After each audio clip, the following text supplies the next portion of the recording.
Hey MVPs, Rico Knows here. Going to talk to you guys about the results from UFC Fight Night. It was Gabriel Bonfim versus Randy Brown in the main event. I'm going to talk about the whole fight card, tell you about all the fighters and all that stuff. But first, I want to go over the gambling results. So for tonight, we were 8-4 overall.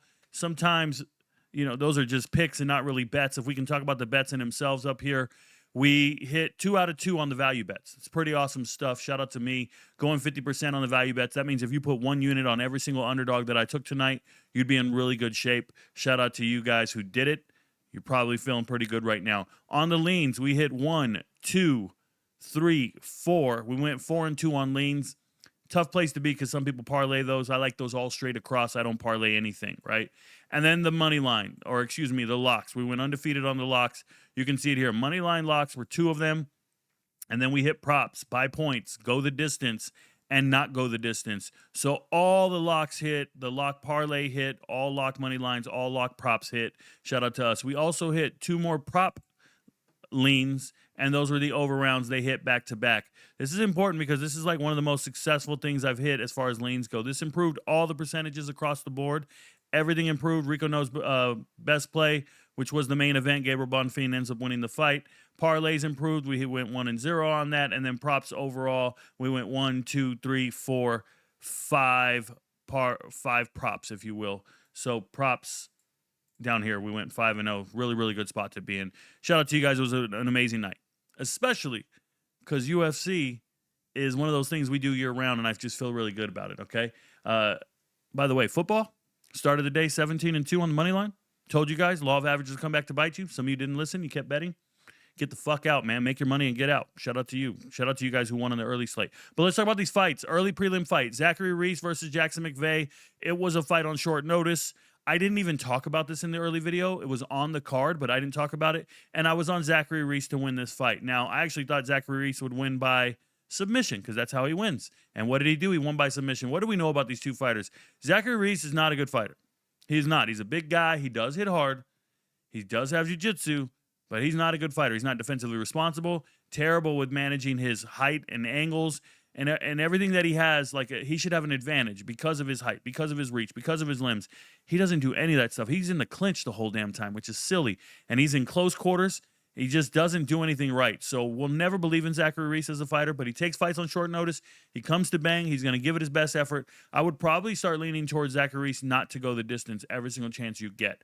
On the other side, Jackson McVeigh. This is the second time we've got a chance to see Jackson McVeigh. His first fight was against Bruno Ferreira. He got tapped out. Here he is. He's getting tapped out again. Remember, this is a guy who was 6-0 when he's getting to the UFC. And if you look online in any of his regional fights, he's dominating in jiu-jitsu. He's dominating in grappling.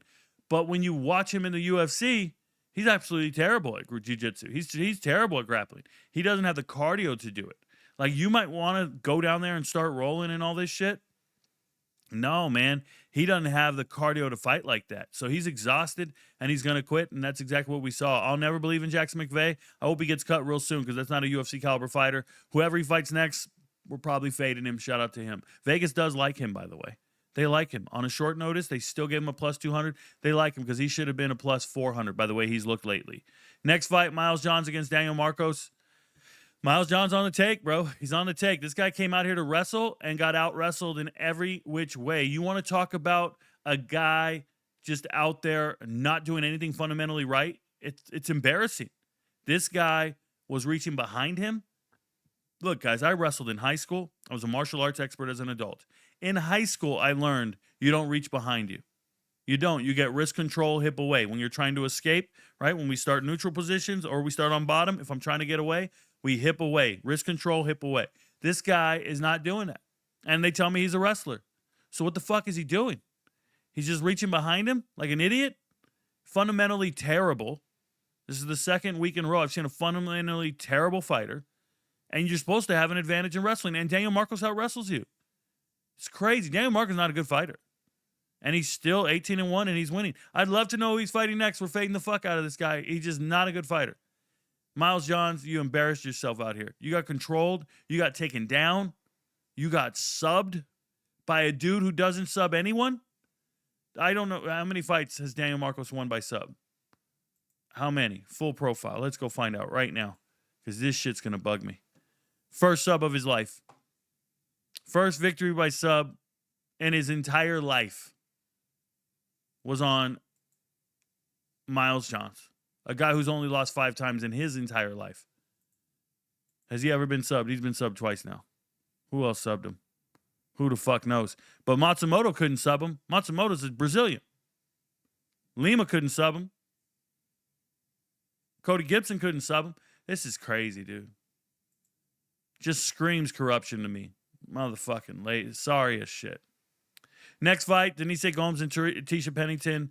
I knew this fight was going the distance. That was the lock. It's going the distance because Pennington does not get finished. She does not get knocked out. She does not get tapped. She's just an in-shape little girl who doesn't hit hard enough. A little bit of pitter-patter here and there. I thought she'd move around and make it look a little better. She didn't look good at all.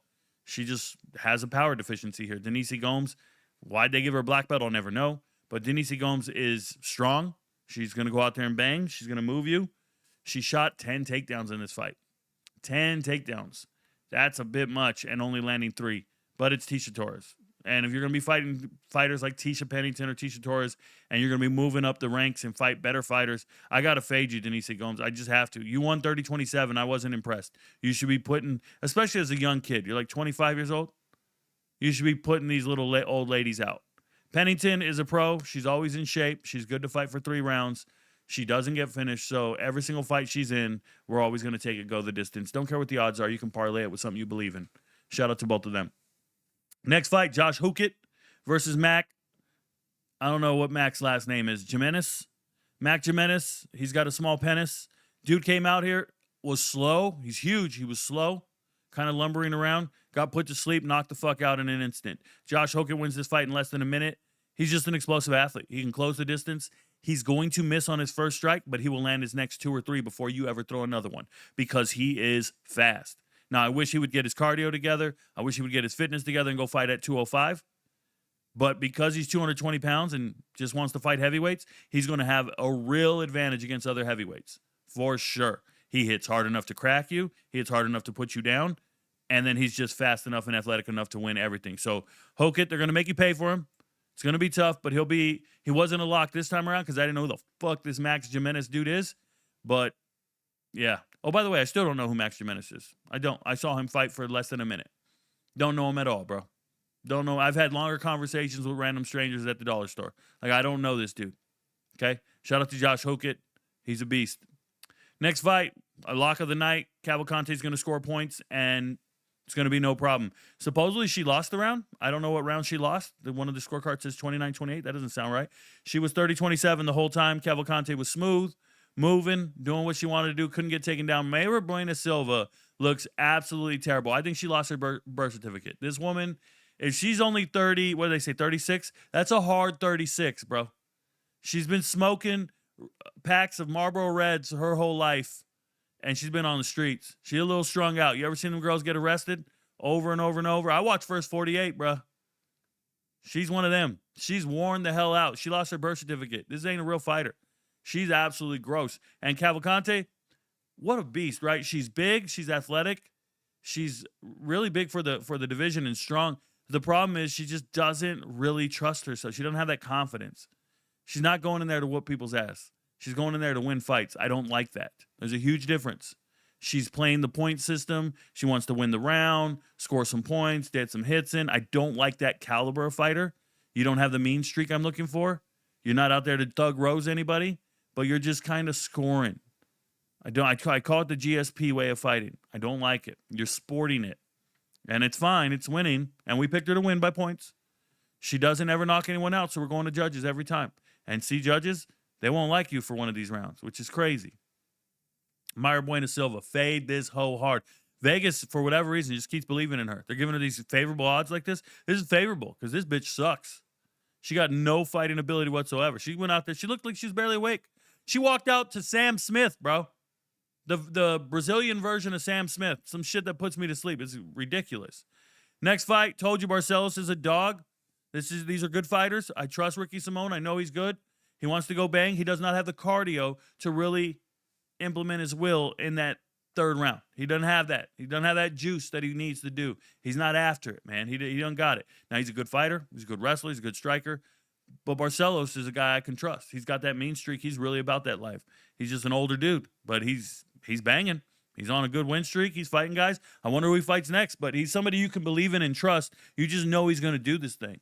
You know he's going to bite down on his mouthpiece and swing. We got it right. It's tough. It's tough to somebody had to lose that fight. Speaking of lose a fight, Hyder Emil. What a bum, bro. Hyder Emil might be the least skilled fighter in the UFC. I mean this. When I look at his boxing, his strikes, they were looping punches. Nothing was a combo. It wasn't really any precision to him. I can't imagine he's hitting mitts or pads or anything like that, and he's hitting it the way his coach is telling him to, because he's just in there just letting it rip. He's just standing in front of you trying to let it rip, and it's crazy because you're not going to win fights this way. They say, well, he's going to wear him down or whatever. Jamal Emmers fought a very smart fight. Jamal Emmers controlled the fight, eventually gets the takedowns, and got 8 minutes of control time. Why can't you get up, Hyder Emil? Why don't you know the fundamental things to build your base back up and get up? Like, why? Who didn't teach you this?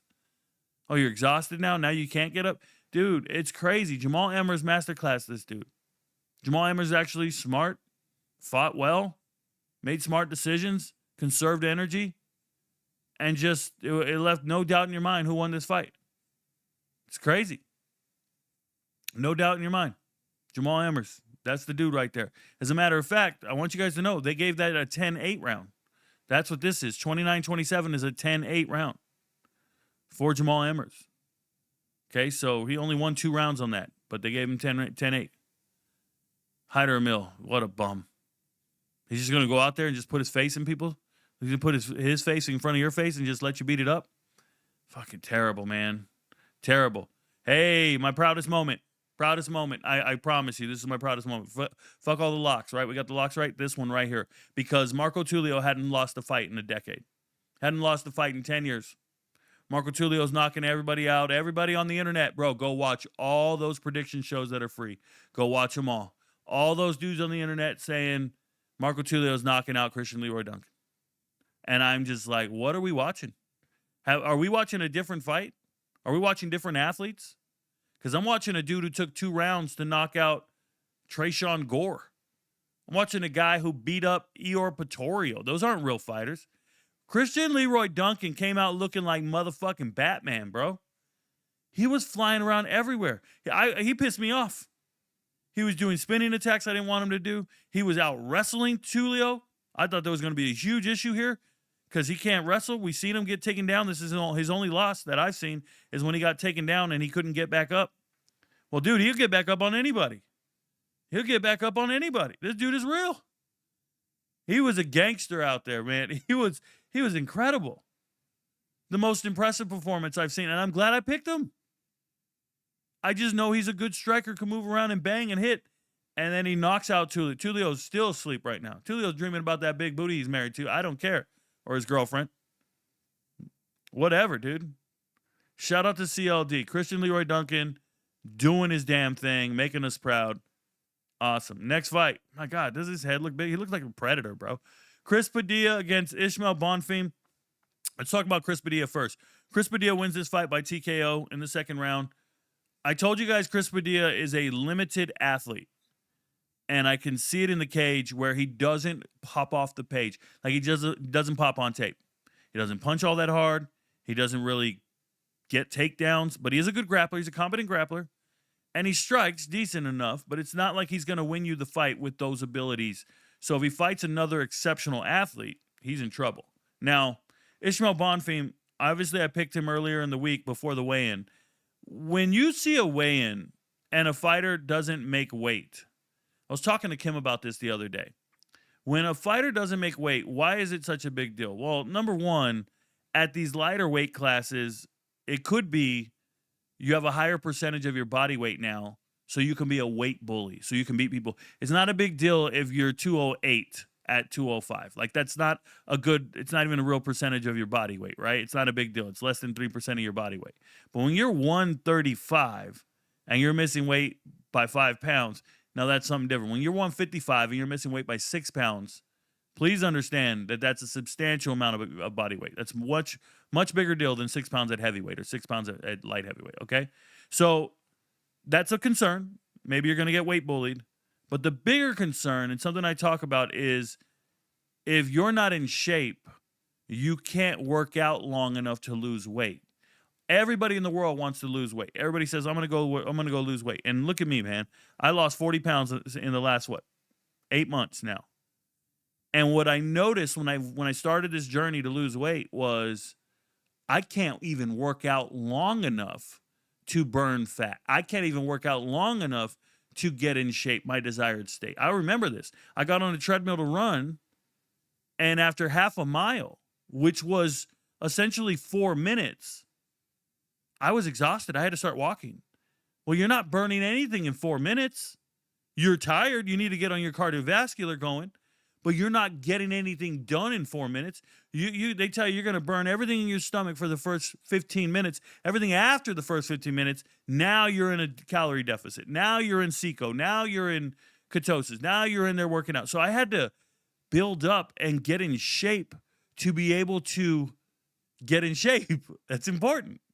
Because when you see a guy 6 pounds overweight, that means he's not in shape. Because he can't even work out long enough to lose the weight. He will quit during his workouts. And Bonfim has now missed weight twice in the last 3 fights. And if I remember correctly, he quit on the stool in his last fight. He quits here in the cage in front of his brother and the whole world watching. This guy was in this fight. He was ripping shots, but Chris Padilla keeps a high guard, doesn't let you hit him up top. So now he's just swinging as hard as he can at the body. He's just ripping every single strike he could. And then when he felt fatigue, he quit. And this is what you guys got to remember. I'm going to make a video before the weigh-in. Don't come and ask me, Rico, are we still on this guy after they miss weight? I can't change my video. I can't change the card or change my picks. We don't do that here. We don't flip shit. We live with the results. But you don't have to. You don't have to live with that. You can just pull your money out of it and say, yo, I'm not betting on that guy. I'm not doing it. I can't trust him. If they quit during weight cuts, they're going to quit in the cage when it gets tough. And it's going to get tough in the second and third round, especially when you're fighting a guy like Chris Padilla. So just pay attention to that. Fighters who quit on their workouts, they won't make weight. They quit on their runs because that's all it is. It's water weight at that point. You're not burning any fat. You got 6 pounds of water weight on you, and you need to go out there and sweat it out. And you're refusing to go there because you get lightheaded, because it's mentally exhausting. It's very difficult. But you'd rather eat something and just take the hit and lose part of your purse. I think that Bonfim should be cut from the UFC. And if he's not, we're definitely fading his bum ass the next time we see him. That is a terrible fighter. Never trust somebody who doesn't make weight. Next fight, Uros Medic versus Muslim Saliakov. I told you guys this fight is guaranteed to not go the distance. That's the biggest lock of all locks. It's a minus 650. Go parlay the fuck out of that. I don't care. It's not going the distance. Then I told you these guys don't have chins, or Medic doesn't have a chin, but he cracks, and he cracks for real, and he's fast. When you look at Saliakov, he did win his last fight, but it was with like a roundhouse kick. You don't get to throw roundhouse kicks. You don't get to use any of your kung fu when a guy's going to close the distance with you with no regard for his own safety and just crack you. And it's obvious Uros Medic hits very hard. He's going to knock people out.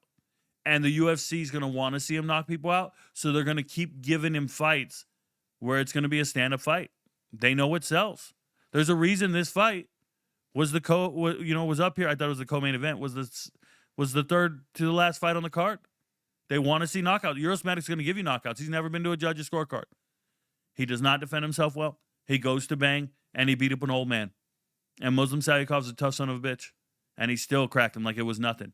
It was over instantly. I don't think anybody goes into fights outside of heavyweights and they put everything they got into every single punch. I don't think anybody's doing that in the UFC because they know they got to fight for 15 minutes. It's like if I told you we're going to run a 5K and then I said, ready, set, go, and you just started sprinting as fast as you possibly can. You would never do that because you know you got to run 5K. You know you got to run 3.1 miles. But not this guy, not Uros Medic. He just starts sprinting. And he just knows Once he's out of sight, you're just going to quit. You're not going to try to beat him in a race. You can't see him anymore. He's gone. Doesn't matter if he ran the 5K. He sprinted from the line and made you lose your desire to win. He's out there knocking people out from the word go. He ain't worried about no fucking judges. He's not worried about who's corrupt. He's not worried about none of that. He's just going to knock you the hell out. Incredible stuff. Shout out to Eurosmedic. Matt Schnell versus Joseph Morales. I talked about Matt Schnell has a chance in this fight because there's no threat for him. If there's no threat for him to get knocked out, he's a decent grappler. He actually thought he was a decent grappler too. I think he felt himself get cracked here or there, so he shot for the takedown. Joseph Morales looked every bit as good as he did the last time I saw him. Remember, I don't know this fighter from his first stint in the UFC. I don't know him from the TV shows. I know him from the 2 times I've seen him in the cage now. And what I have seen is an elite fighter. If he fights at 125, flyweight, I don't know how you don't believe that this is one of the best 125ers out there. He's an elite fighter. What he's doing on the mat is masterclass. It's not marginally good. It's not above average. It is world class. He's awesome. He did everything right. Everything I would want you to do, he did it. Now, he did a cocky thing in here where he gave up position to get a submission. I didn't like that, but he crucifixed him, and then he got to the guillotine. He pulled the guard on it, and he just did everything right. And Matt Schnell did nothing right. Matt Schnell's fighting with a prop fucking knee. You don't do a prop knee. That's when you put your foot on your fucking knee as it's up in the air like you're doing sit-ups. It's annoying. If I see prop knees in my class when I'm teaching jiu-jitsu, I throw you out of class. I don't want to see it. You should be shrimping the guard, half guard, figuring it the fuck out. If somebody's got side control on you. You don't just prop your knee and become content. Oh, I got it propped so he doesn't take the mount on me. Bro, he's going to go knee to belly. He's going to slide right across your fucking belly and take the mount. This pisses me off. So fundamentally, Matt Schnell fought like an amateur, and he got master class in front of the whole world. It was easy money. Joseph Morales is letting you know he teaches jiu-jitsu classes. He's got more in his bag, all this stuff. I think he's a very good fighter. I was very impressed with him. Shout out to him. Gabriel Bonfim versus Randy Brown. They're going to tell you it was an early stoppage. I don't give a shit. Gabriel Bonfim is 18-1 for a reason. He is defensively responsible. He's professional. He's in shape. He's got everything. He can do everything. And I think he downloads data better than other fighters during the fight, meaning he adapts his strategy while he's going through with the fight. He finds out what lands and what works, and then he just keeps working with it. We saw tremendous calf kicks. We got the scouting report, Randy Brown. We can just kick your calf. You don't get to style on nobody. We're just going to kick your calf. This time you caught a knee to the face. Gabriel Bonfim doesn't hit the hardest in the world, but he's extremely athletic, extremely fast, and he looked good doing it, man. There was not a moment in this fight where I was worried about him not winning the fight. The whole time, it was a no-sweat bet for me. I just felt like a dominant performance by Gabriel Bonfim. And Randy Brown, he's not a terrible fighter. He's not. He's not a terrible fighter, but there's just he just comes across as a guy. Well, I hate using basketball analogies, but Randy Brown comes across as a guy who can't dribble. Like, he's on the court. He can do some nice layups. He can run the court. He can play some defense, but he just can't dribble. So there's limitations there. There's liability. You can't expect him to go up and down the whole court dribbling. This guy doesn't move his feet well. He doesn't move his feet well. He's there to strike, but in order to strike, Randy Brown is there to do kickboxing and more boxing, right? So he's got to be heavy on his lead foot. He's going to pivot on his lead strikes, on his strikes, and the minute that lead foot is out there, you put any weight on it, somebody's going to kick it. Over and over and over. He can't switch stance. He switched stance, caught a head kick. He pretend like you can switch stance, but you can't fight out of that other stance. Randy Brown needs to learn how to become a better fighter, or he's just going to have these limitations, and we're not going to believe in him. So shout out to Gabriel Bonfim for being a professional. Your brother sucks. And shout out to the MVPs for believing in me. Your friends don't know, but Rico knows. Peace, y'all.